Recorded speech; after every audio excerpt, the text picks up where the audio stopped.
చదువుకునేటప్పుడు ఆర్థికంగా చాలా ఇబ్బందిగా ఉండేది.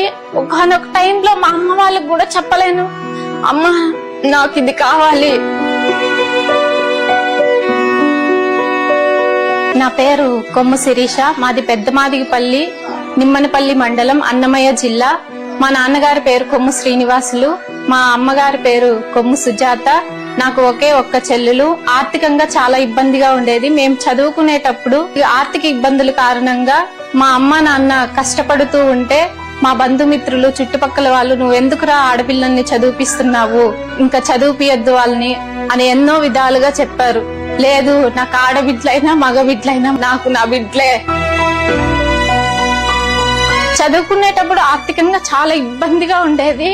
ఒకనొక టైంలో మా అమ్మ వాళ్ళకి కూడా చెప్పలేను, అమ్మ నాకు ఇది కావాలి, నాకు ఇది తీసియండి, మా ఫ్రెండ్స్ అందరూ ఇలా ఉన్నారు, ఇలా కోచింగ్ కి వెళ్తున్నారు.